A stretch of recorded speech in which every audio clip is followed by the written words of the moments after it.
بسم اللہ الرحمن الرحیم۔ السلام علیکم ناظرین، نبی پاک کی نبوت سے پہلے عرب کے لوگ بتوں کی پرستش میں ڈوبے ہوئے تھے۔ بڑے بتوں میں سے 2 بت ایسے تھے جو انہوں نے اپنی طرف سے نہایت ہی نیک اور قابل احترام لوگوں کی یاد میں بنائے تھے۔ لوگ ان کے سامنے کھڑے ہو کر منتیں مانگتے، ان کے آگے سجدے کرتے اور اپنی جانور ذبح کرتے، غرض کہ ان کو خوش کرنے اور ان کی خوشنودی حاصل کرنے کے لیے ہر حربہ استعمال کرتے۔ اب سوال یہ ہے کہ یہ بت آئے کہاں سے اور کس کی یاد میں بنے؟ تو ناظرین، یہ جو 2 بت تھے، ایک تھا لات کا اور ایک تھا عزا کا۔ کہتے ہیں عرب میں ایک بہت ہی نیک اور ہمدرد شخص اپنی نیک نامی کی وجہ سے بہت مشہور تھا، جس کا نام لات تھا۔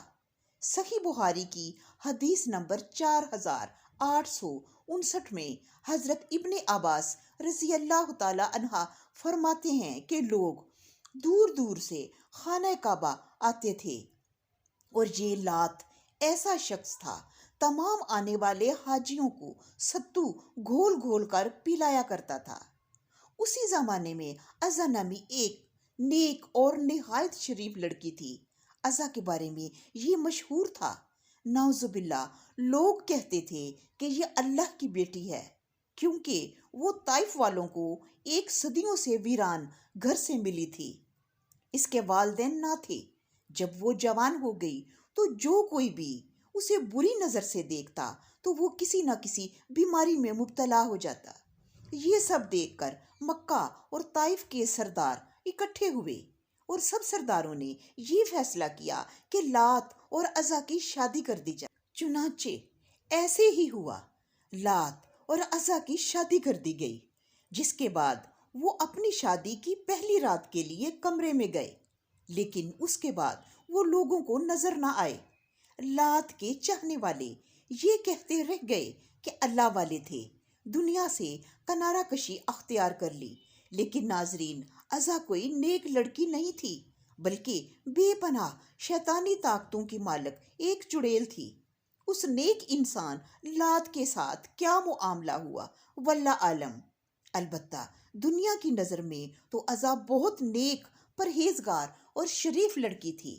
ان کے روپوش ہونے کے بعد سردار عمر بن لہیعی نے ان دونوں کے بڑے بڑے بت بنا دیے اور لوگ انہیں پوجنے لگے، چڑھاوے چڑھنے لگے۔ جس طرح لوگ کعبہ کو قربانی کا جانور بھیجتے، اسی طرح ان 2 بتوں کو بھی قربانی کا جانور بھیجتے، جس کو وہاں بھینٹ چڑھایا جاتا۔ وہ مشرکین لات کو خدا کا بیٹا اور عزا کو خدا کی بیٹی کہتے تھے۔ فتح مکہ کے بعد حضور اکرم صلی اللہ علیہ وآلہ وسلم نے ان دونوں بتوں کو توڑنے کا حکم دیا۔ ابن کثیر لکھتے ہیں کہ لات کے بت کو توڑنے کے لیے نبی کریم نے حضرت مغیرہ بن شعبہ کو بھیجا، جنہوں نے لات کو توڑ کر وہاں مسجد طائف بنا دی، اور اسی طرح عزا کے خاتمے کے لیے حضور اکرم نے حضرت خالد بن ولید کو بطن نخلا کی طرف بھیجا۔ وہاں پر عزا نامی بت تھا۔ حضرت خالد بن ولید نے وہ حجرہ جو عزا کے بت کے گرد بنایا تھا گرا دیا، اور وہ جھاؤ والا درخت بھی کاٹ دیا، جس کا حضور نے اشارہ دیا تھا کہ اس پر عزا کا بسیرا ہے۔ لیکن جب حضرت خالد بن ولید حضور کے پاس گئے تو حضور نے پھر بھیجا۔ اس نے دوسرا درخت بھی کاٹ دیا، لیکن اس علاقے میں چھاؤ والے درخت 3 تھے۔ حضور نے جب تیسری بار حضرت خالد کو بھیجا کہ جاؤ، حضرت خالد دوبارہ گئے اور برابر چوکنے رہے۔